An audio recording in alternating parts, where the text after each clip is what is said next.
chapter 18.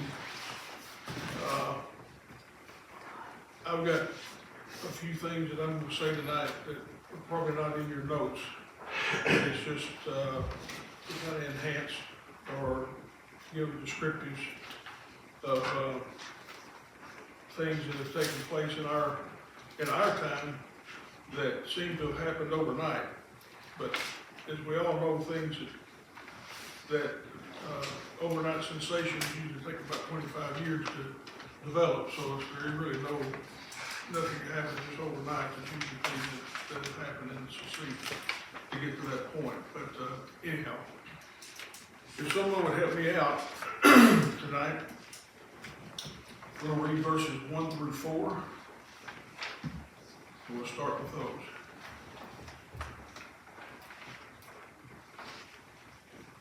And after these things, I saw another angel come down from heaven, having great power, and the earth was lighted with his glory. And he cried mightily with a strong voice, saying, Babylon the great is fallen, and is become the habitation of the devil, and the hold of every foul spirit, and the cage of every unclean and hateful bird. For all nations have drunk of the wine of the wrath of her fornication, and the kings of the earth have committed fornication with her. The mercies of the earth are waxed rich through the abundance of her delicacies. And I heard another voice from heaven saying, Come out of her, my people, that ye be not takers of her sins, and that ye receive not of her plagues. Okay, there's 3 or 4 points here that I, excuse me, that I want to make. I thought those were voice. But what I'm seeing or gather from those first 4 verses, actually I can sum up in the last part of what Bud just read. And that is, I heard another voice from heaven saying, Come out of her, my people, and be not partakers. Given more opportunity, once again, for man to change his mind, repent, and turn around. We have found this all throughout the book of the Revelation. But what's been so far, what's been man's response to that? Rejection. Blasphemy. Yep. Verse 1.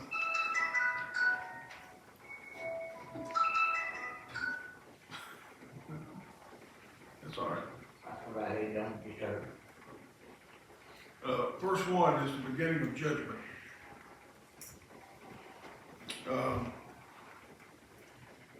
Verse 2 encompasses a worldwide economy or exchange. In verse 3, talks about fornication. And I put in there, how do we commit spiritual fornication? How do we do that? Idolatry. I listed just a few things there that are still popular today. I actually had these listed 25 years ago, and it's still popular today. That's demon worship, the abominations, yep. Psychic powers, card readings, seances, things like that people are still involved with today. I don't know if you run into, in law enforcement, if you still run into people like this. I used to run into it all the time. And I see a lot of it, mostly, and this is what's scary in a jump. In our younger generation, you're seeing a lot of Luciferians, a lot of witchcraft, and people look at it and they go, well, that's just child's play. That's just, stuff they do. Nothing to play around You with. can't believe in angels and not demons. It's hand in hand. You can't believe in good without evil. And I think it was Amber and I was just talking about this the other night. Stuff like that, you're opening up a doorway. Right. Just let any and everything in your home. And people wonder why their marriages are divided and why their homes are falling apart. I could spend a whole sermon series on spiritual warfare. So, that's a totally different. It's the same thing. don't get me wrong, just, it's a rabbit hole that you can dissect for years. Right.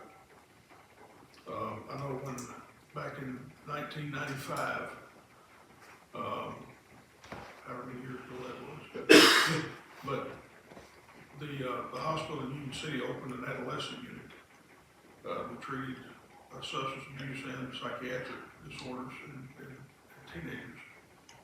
And, that was a big thing then, was these teenage wannabes, you know, that were mixing with things they had no idea what they were mixing into. But, you know, the gothic look and, the actual demon worship we were seeing even back then.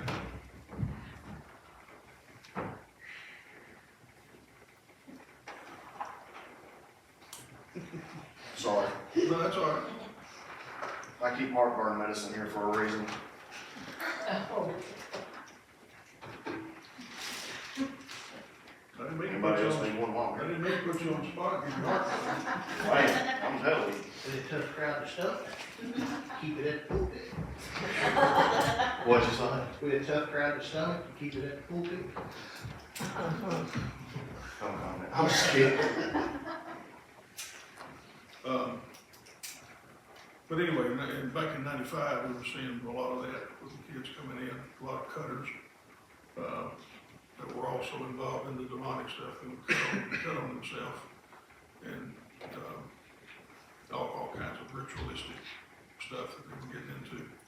And just to hit on that real quick, Mike, if you look back all the way to the Old Testament, that was a ritual for when they would worship Baal. I mean, they would cut themselves, they would slash themselves, they would even dislocate their own bones, you know, thinking it was pleasing to their God. Yep. And we're talking a little about Obion County. We're not talking California, New York, Boston, over yonder. You know, we're not talking about over yonder, we're talking about here in Obion County and the surrounding county. This is, it's mind-boggling if people knew how much actually goes on in these little towns. But anyhow, I'll tell you this, another one is Ouija boards. I don't know if anybody has ever been exposed to a Ouija board, Yeah. but, I've been exposed to one, but I've seen it. yeah. My sister, many years ago, decided that she and a friend were gonna try to locate, one of the fallen soldiers. And there's an old cemetery in Union City that, I can't even tell you how to get there, it's by the old 911 office. But, my sister and her friend got somehow a name of a soldier, and that had fought, he was from this area, and, they found out where he was buried. They sent him home, and he's buried in that old cemetery. Well, they took a Ouija board and took it with them, decided they were gonna go out and try to locate where this guy was using a Ouija board. And, they went out there, and my sister had the Ouija board in her hand, and they were walking through the old cemetery. Of course, a lot of those headstones have gone down to nothing. You know, it's just a little stub sticking up. But she tripped over one of them. Her foot caught one, she tripped and fell. And when she did, the Ouija board spelled out, "Cindy found me." Oh, that time to go. It was time for her to go, and she went. The only thing was, it spelled her name Cindi instead of Y, but everything else was Cindy found me. That tells you demons are uneducated anyways, they can't even spell. Yeah. But anyway, that was her last dealings with the Ouija boards. And I never have dealt with a Ouija board. Done a lot of bad stuff, but I never messed with a Ouija board. I never deal with my member. Okay, verses 5 through 7. If someone would read those. We're gonna talk about, I'll get to that after we read the 5 through 7. For her sins have reached unto heaven, and God hath remembered her iniquities.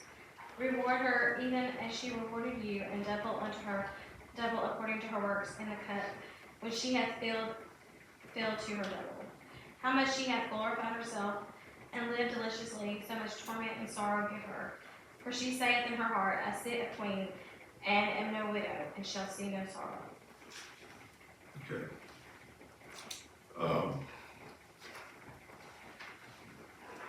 There's a system that's being described here, and there's pride within that system, that when it comes to men's hearts.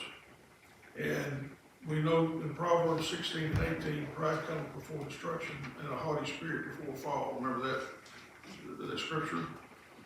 And they've got in their haughty means arrogant, basically. Let me get us where we need to be. Bingo.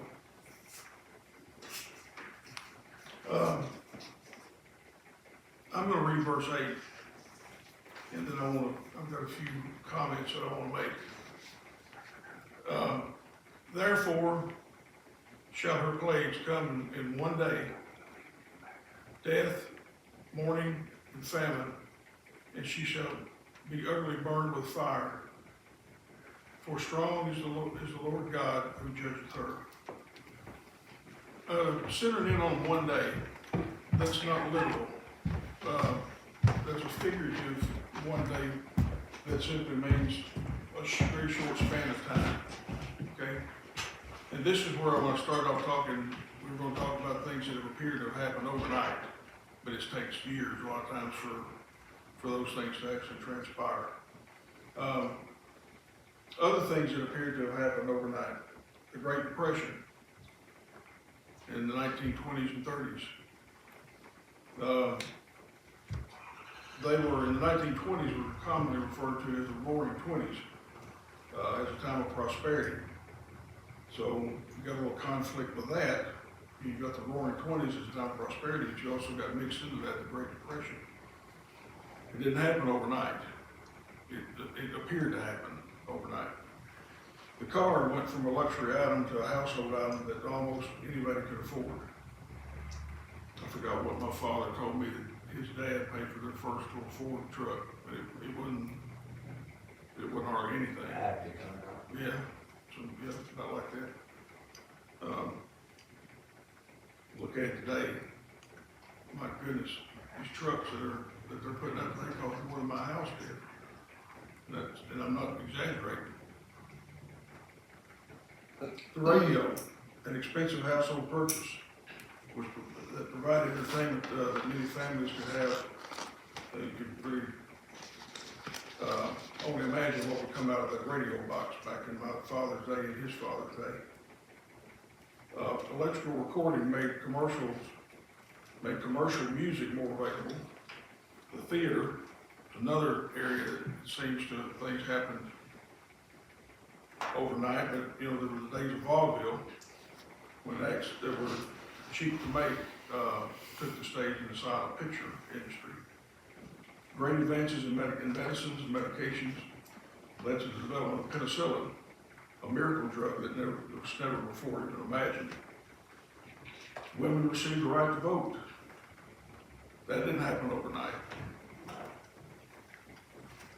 And I could go on and on, jazz music, and I've got all kinds of stuff. Oh, I got one in here for the pastor too. Jazz music was on the rise, and also was country music. Mm-hmm. And that's when country music was country I know music. you don't like country music. So. I don't like today's country music. Let me verify something really quickly. I don't like today's country music, but I grew up on, Conway and Yeah, Johnny Cash, and when country music was country music. yeah, I just picked it. Oh, I don't want everybody to think I'm some kind of commie or something. Well, these forms of music were heavily criticized and still are some today by the evangelical crowd. We won't get into that, but how the Baptists feel about dancing, we can talk about that. Illegal alcohol sales were carried out in speakeasies. Federal government continued to respond to crime waves. Alcohol sales and manufacturing were ran primarily by the rise of violent mobs throughout the larger cities, particularly in Chicago, saloons, cabarets, prostitution is rampant. And we compare that to today. The internet and personal computers were seen once as fads. When they actually came out, these were described as gonna be a fad, really a passing thing.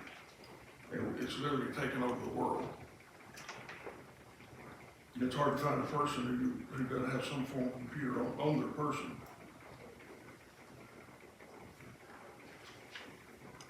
What am I hearing? The rain.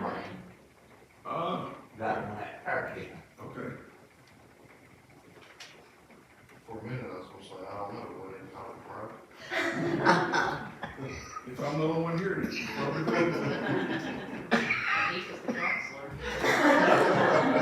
Well, as long as I don't start seeing the sound that's going on. Yeah, there you go. Okay. Let's move on. Oh, yeah. Oh, yeah, is it Lincoln? One of Satan's past that he has always used, and is using more rampantly today than ever, is illegal drugs.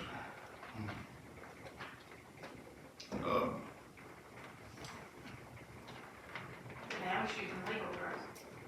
Well, legal drugs now, yeah, you're right.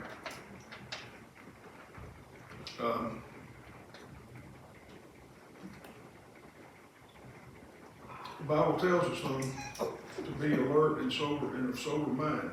The devil's on the prowl, he's going around like a roaring lion looking for someone to devour. While many things appear to have happened overnight, God can work in a twinkling of an eye's time. God can do things overnight. That's why we have prayer requests. We want to see God move. Verses 9 through 13 is going to deal with, I'll go ahead and tell you now before we even read the total collapse of the economic system. Verses 9 through 13, if somebody would read those, and everybody's listening. And the kings of the earth who have committed fornication and lived deliciously with her shall bewail her and lament for her when they shall see the smoke of her burning, standing afar off for the fear of her torment, saying, Alas, alas, that great city Babylon, that mighty city, for in 1 hour is thy judgment to come. And the merchants of the earth shall weep and mourn over her, for no man buy their merchandise anymore. The merchandise of gold and silver and precious stones and of pearls and fine linen and purple and silk and scarlet and all fine wood and all manner vessels of ivory and all manner vessels of most precious wood and of brass and iron and marble and cinnamon and odors and ointments and frankincense and wine and oil and fine flour and wheat and beasts and sheep and horses and chariots and slaves and souls of men. Okay. Listing some of the more popular things of that day and age. The message is that man is no longer able to buy, or he's not buying. It says, and she read it, for no man buyeth their merchandise anymore. Why are they not buying? Most of it's been destroyed, you're right. Think about all the things that the earth has been through up to this point that we've talked about. Not much can survive hail the size of 75 pounds. Okay, Well, when you take out one city, one large city, that's a port, New York City.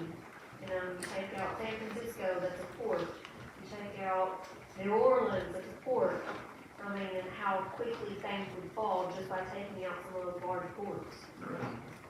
And it goes in rabbit hole real quick.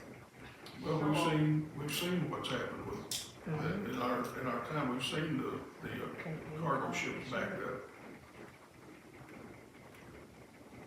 They wouldn't take it completely out there just to low down. Well, there were several that were taken out. They weren't destroyed, but they couldn't leave, they couldn't leave where they reported to get to the place that they needed to go. And that's when we started seeing prices, you know,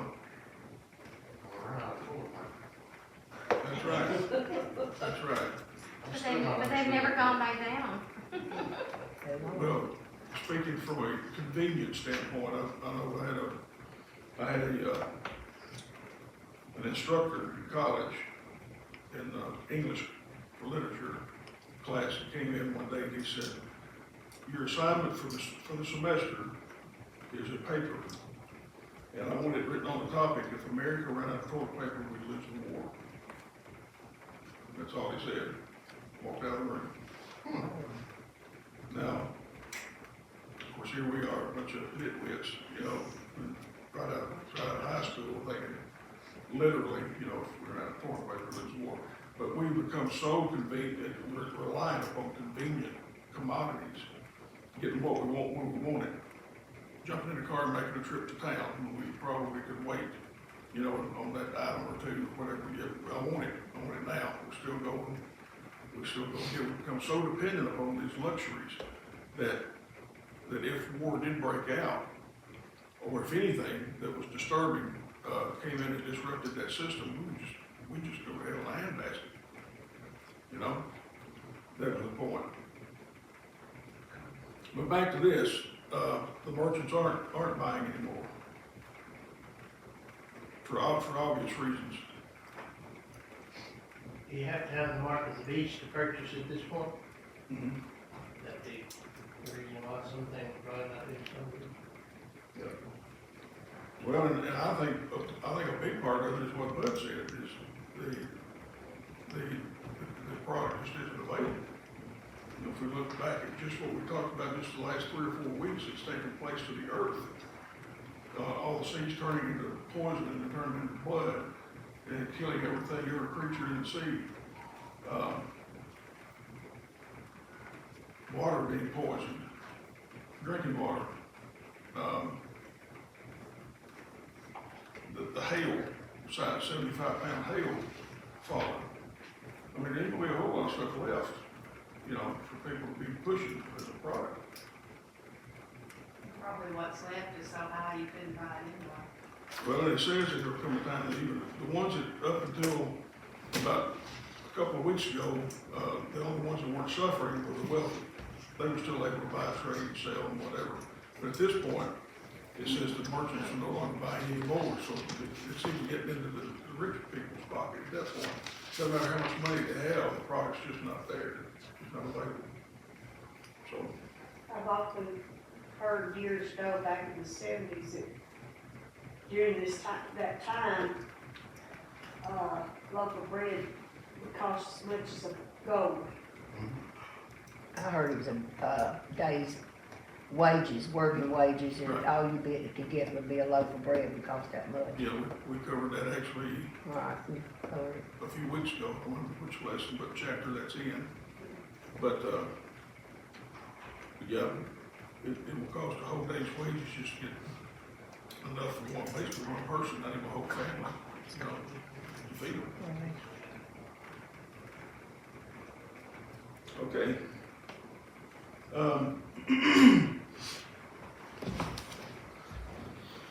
We read verse 13? Okay. No, No. I don't think we read it. That's spring 13. Yeah. Yep, you did, And then we'll see. you did.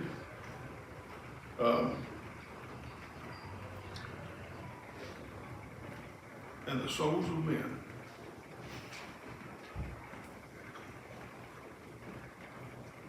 I've got in my little area in my Bible, the daughter will steal your soul.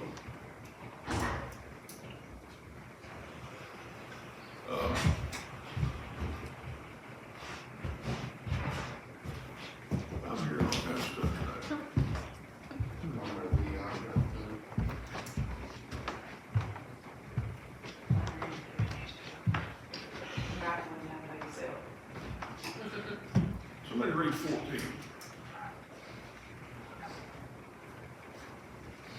And the fruits that thy soul lusted after, and departed from thee, and all things which were dainty and goodly are departed from thee, and thou shalt find them no more at all.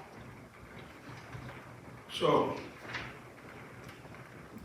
basically what it's saying is that all things that man has become dependent upon for their happiness,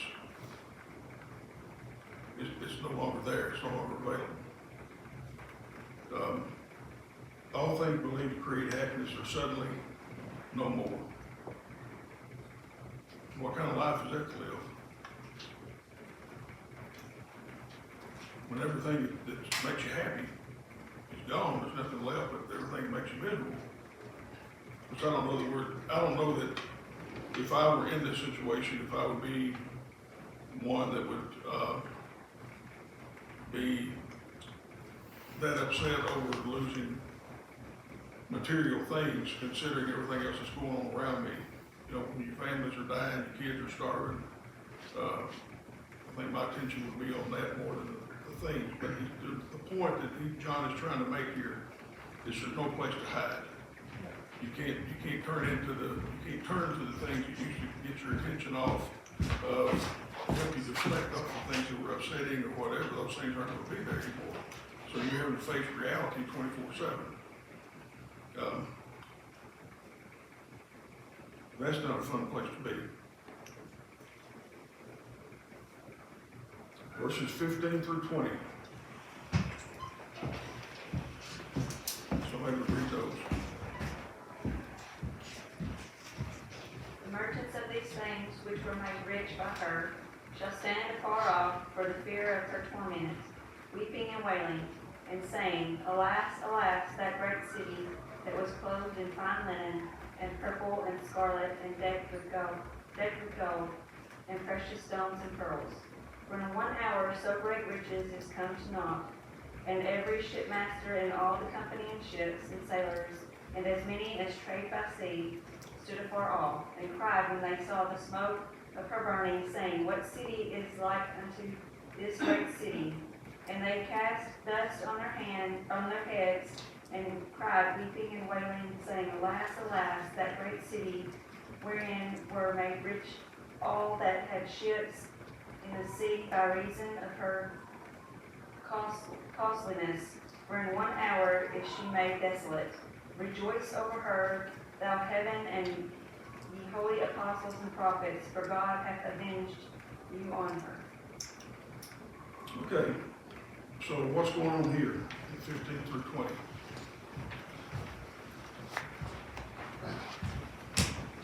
You got men that are actually weeping at this point. Are they weeping because of sin? Because they lost everybody in the city, burned, and They lost their stuff. They lost their stuff. That's right. That's their right. money-making stuff. Yeah. Yeah. So we tell again where man's mind, where man's heart is. Still not on repentance. Still not on trying to make things right. They are at this point poverty stricken. That's it. That's it. From day to day, just getting up every day and existing.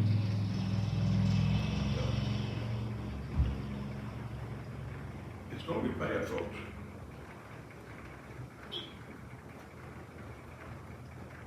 Verses 21 through 24. Now the angel took up a stone like a great millstone, and cast it into the sea, saying, Thus with violence shall that great city Babylon be thrown down, and shall be found no more at all. And the voice of harpers and musicians, and of pipers and trumpeters shall be heard no more at all in thee. And no craftsman, or whatsoever craft he be, shall be found any more in thee. And the sound of a millstone shall be heard no more at all in thee. And the light of a candle shall shine no more at all in thee. And the voice of the bridegroom and of the bride shall be heard no more at all in thee. For thy merchants were the great men of the earth, for by thy sorceries were all nations deceived. And in her was found the blood of prophets and of saints, and of all that were slain upon the earth. Thank you. Well, you get the general theme, no more at all, no more at all, no more at all, no more at all. It's mentioned repeatedly in chapter 18.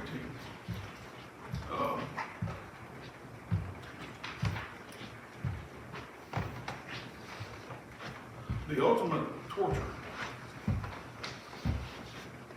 is taking place during this time too, and that's the removal of any guidance or a voice or a spirit of God,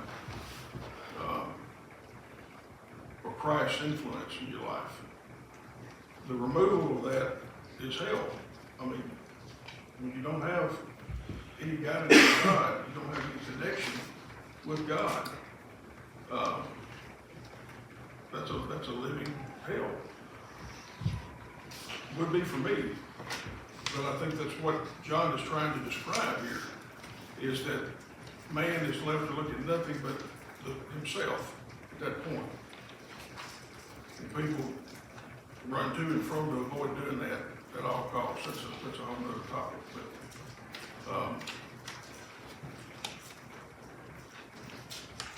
I want to focus, for what time we've got left, I want to focus on verse 23.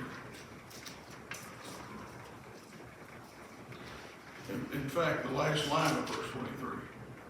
For by their sorceries were all nations deceived. I got curious and about the word sorceries. I know what a sorcerer is, but I got curious as to how it fit into this particular band of scripture. And so I looked it up. And in the Greek, and we've got somebody here that might could shed some light on this, but in the Greek, sorcery is actually referred to as pharmakia. In English, that's pharmacy. So it says in here that for by their sorceries were all nations deceived. Makes me wonder, what has God got in store?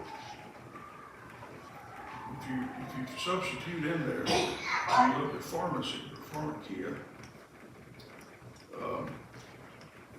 we know that today we're not blind. Surely you're not walking around with blinders on. But drugs are promoted by all money industries, from Hollywood to our government, sports programs, you name it. This is where Robin, I think, is not trying to put words in your mouth, but she did say earlier, when I said that illegal drugs are a problem, she said legal drugs are a problem. And that's true. There are many problems in society, from environmental concerns such as climate change to gun violence to poverty. But the dominant demonic power is drug control. That's what I got when I was reading and studying. It kept coming back to this at that point. The dominant demonic power is drug control. Talk to me about that. There's probably not a person in this room that either knows somebody, kin to somebody, knew of somebody, whatever, that ended up overdosing or wound up with a drug quote problem in their life. Well, talk to me about, you can talk to me about this too, but the demonic power, the dominant demonic power is drug control. How many arrests do you guys make? How many people go before the judge and have a sentence put on them that did not have any type of illicit drug or legal drug involved in their case? How many? Yeah. That don't? Yeah. I haven't seen one yet. Okay. Well, that's to be honest. Well, and that's my point. I made 4 arrests today before noon on drug charges. 4. Well, because I used to see them all the time in the treatment. Then I saw them all the time in the prison system when I worked for that. The drug treatment programs, you didn't have to worry about keeping them full. You know, in prison, particularly, was most of them had an ulterior motive, you know, that they want to get in the drug program because that was a way to cut their sentence down some if they showed the judge that they went through a treatment program. But, what did you see as a pharmacist? What do you see being abused? Everything. It's the, just like you're talking about the creature comforts of society and not being able to do without. Right. People want a quick fix for everything. So, you know, you have a pill that makes you go to sleep, you have a pill that wakes you up, you have a pill that makes you feel better, you have a pill that fixes your stomach when you don't eat right. You have. She looked, His hand didn't even swivel around on that one. You know, for our blood sugar, for our high blood pressure, because we're stressed out, you know. I saw it all the time in treatment programs, they write prescriptions for everything, literally. Right, and if you went to the doctor and he said, I'm not gonna write your prescription, you'd be mad. And that's just the benign stuff, that's not even getting into the controlled substances. Fentanyl. Fentanyl and what else do you see? So, Well, you're gonna see probably look at everything. and a lot of people get it confused with fentanyl and carfentanil. Carfentanil is what we're seeing a lot of, that people are dying from. Fentanyl pain medication is what we're seeing people use to cut their meth. They're using it to cut their cocaine, they're listening to marijuana with it. You see people who are standing on the street corner and look like they're dancing, they're not dancing, they're blacked out their gourd. And they've got the strength of 1,000 men. I found that out today. I mean, there's just no reason, and speaking from an opiate perspective, there's no reason when somebody is addicted, has an addictive personality. They've gotta have that drug. They can't tell you why, but they've gotta have it. The biggest problem in our culture today, we all need doctors, no doubt. I mean, I see my doctor when I need him, and he's great. But the problem with some of these doctors, they're coming in and they're saying, oh, your back hurts. Here, I'm gonna write you a prescription for Oxycontin. 14, 15-year-old kids. Well, what do you think's happening to those 14, 15-year-old kids? They become addicted to painkillers. There's 11 overdoses every hour. Every hour. That's a big number. Nobody's batting an eye. You know, now, if we see. That number's not going down. No, it's not. It's not. It's on the rise. Yeah. And what breaks my heart the most about it is I've seen people who have lost their kids, lost everything, and they still would rather have a fix than their family. And it blows my mind, because it's like, at what point do you say, okay, I need help?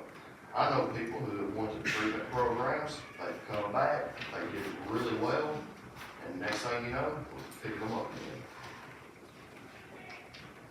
I think when people start, I think that as a culture, we're really not even thinking that we are strong enough not to become addicted to it.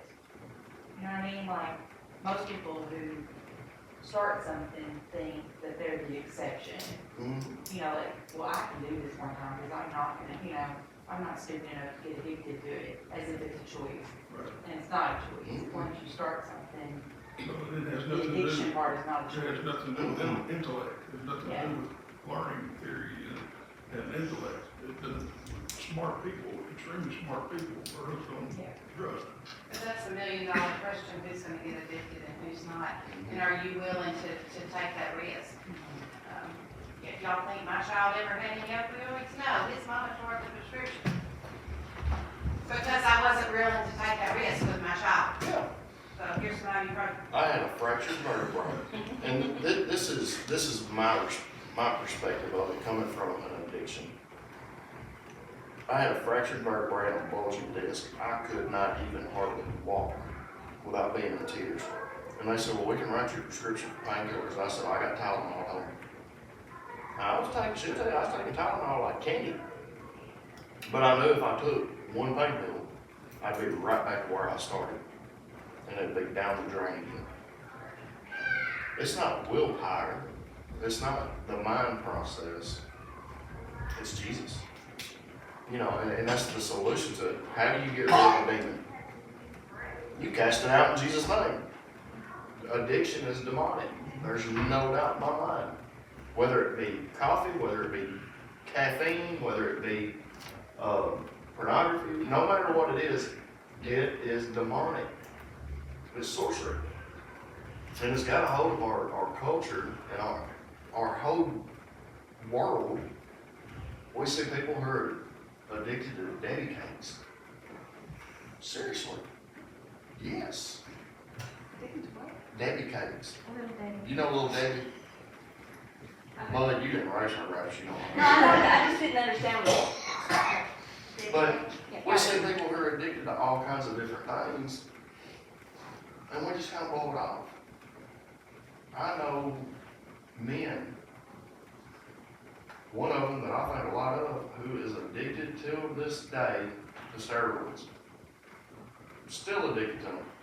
And the doctor told him at this point in your life, if you would take them, your bones will get so brittle, you won't even be able to walk.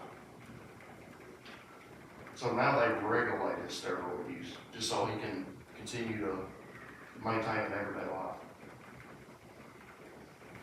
But it's just, we don't realize that the culture of people, we're designed to be either addicted to Jesus or addicted to the world. You're going to be addicted to one of the two. You can't be addicted to both.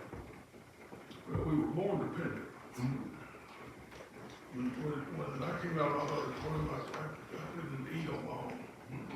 I couldn't drink on my own. I couldn't walk. I couldn't talk. I was dependent on somebody to help teach those things to me. But for a period of time, just do them for me. Yeah. Wasn't even trying to teach me to do them. Just do them for me. So we have a dependent nature about us anyway. And if we're not careful, well, I'll take it back. If I am careful, I'm going to replace those needs with something Yes. as I go through life. And for many, many years, I chose the wrong path. I chose the wrong things to put myself through. And people around me that love me, put them through. But that was my choice, Now, once I got hooked,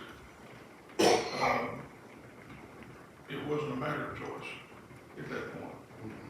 I started out doing what I did to feel good. Yep. But then I ended up doing it to keep from feeling bad. It wasn't that I wanted to feel good anymore, I just didn't want to feel bad. And I knew what was going to happen to me if I stopped.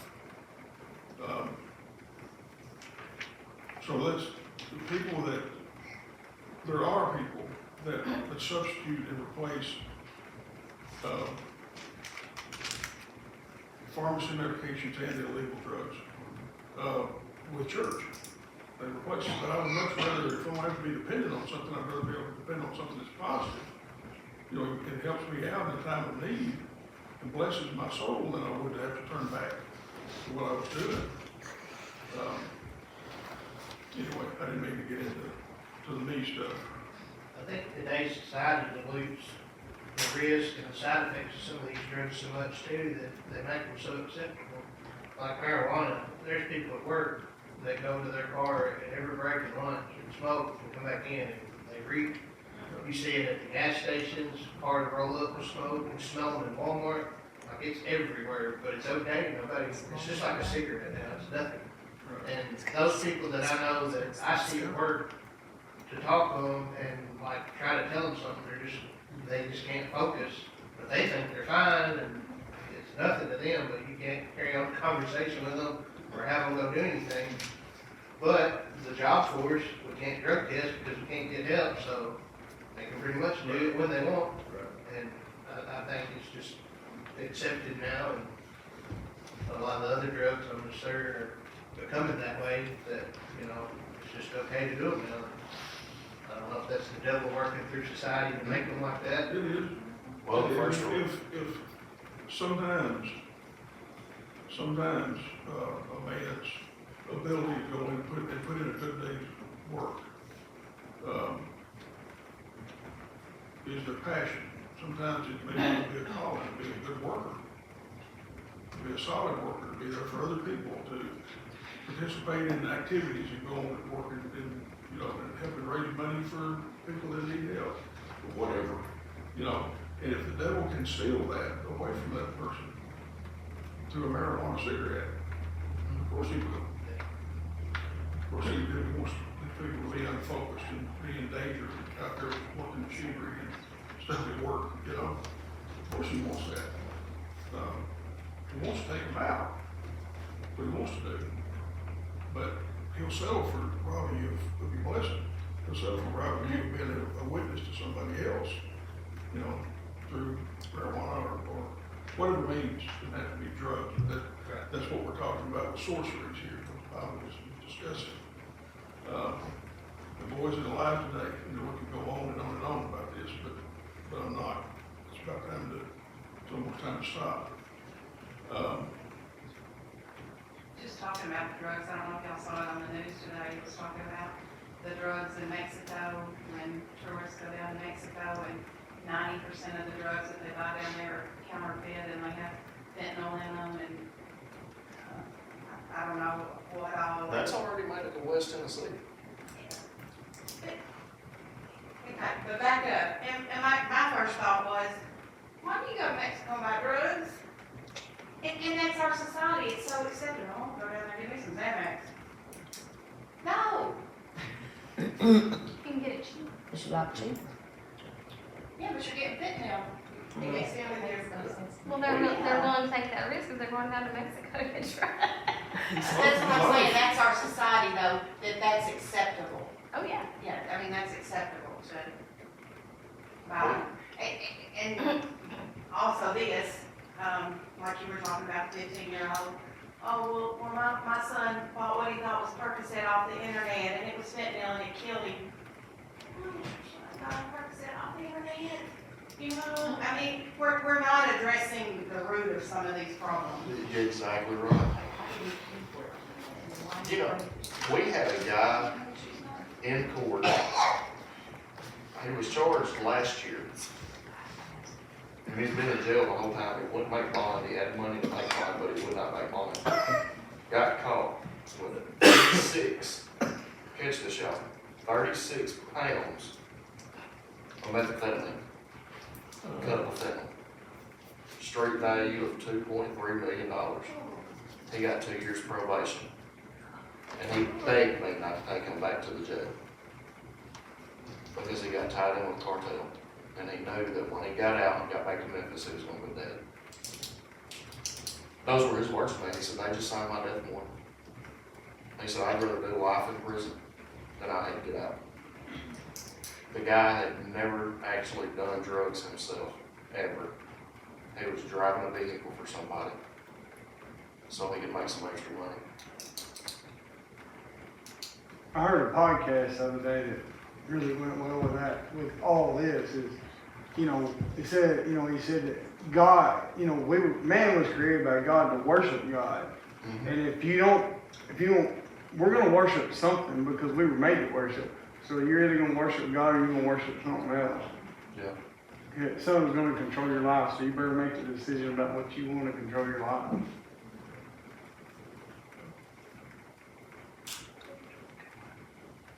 Pregnant women, we have to tell them, because giving them instructions to do their glucose drink, smoking will actually raise your glucose. So we have to say, do not smoke. Smoke what? Anything. Don't smoke anything. Nothing. Nothing. Nothing.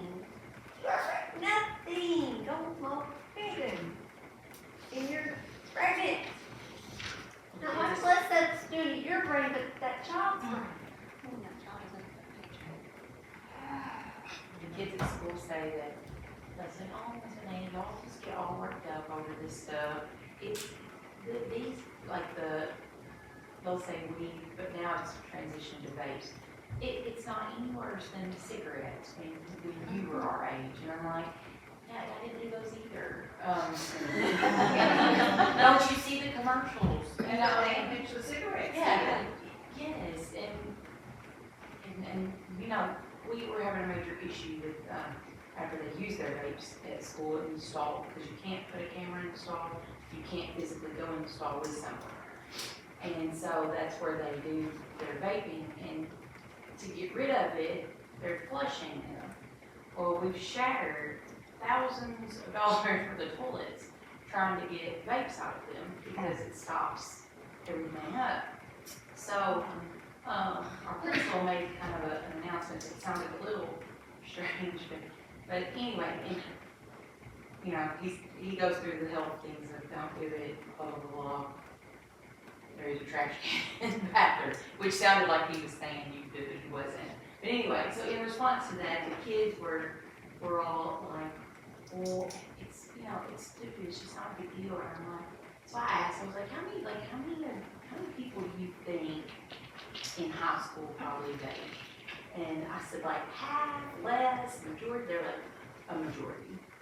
And I'm like, really? And then like, they say it's like high majority, like 8 out of 10 kids.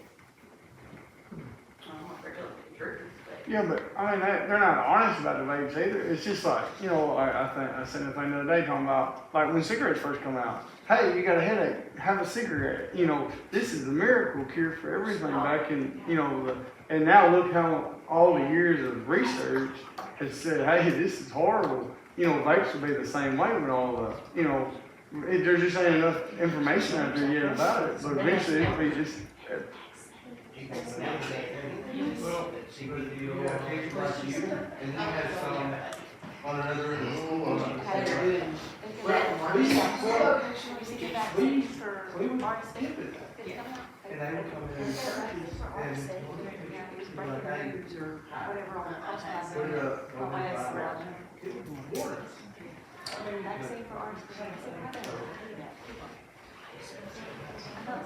I don't think we'll ever accomplish it. Too much money to be made. And all the education as Josh was saying, there's a lot of information that hadn't come out yet about what they're doing. But addiction is no respecter of person or nothing.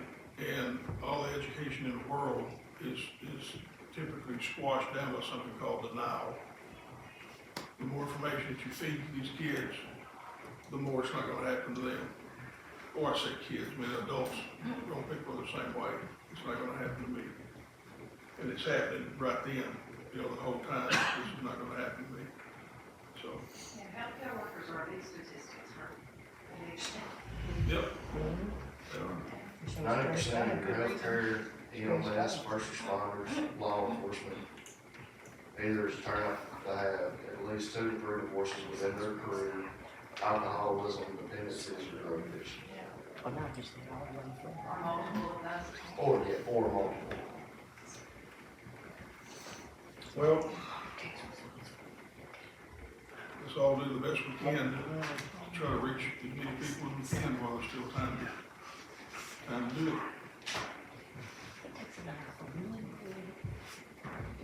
Any questions, concerns? I hate to talk on such a dull note, but Cut some.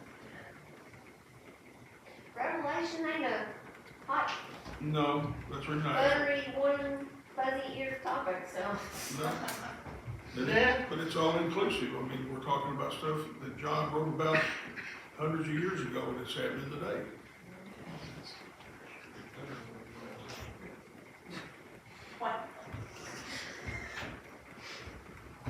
Okay, now you gotta say it. So we read through this and finish destroying the world so we can get on with Andy Griffith. Something Four more more hot. chapters. Something more hot. 4 more chapters. Okay. If there's nothing else, we've gone over just a little bit.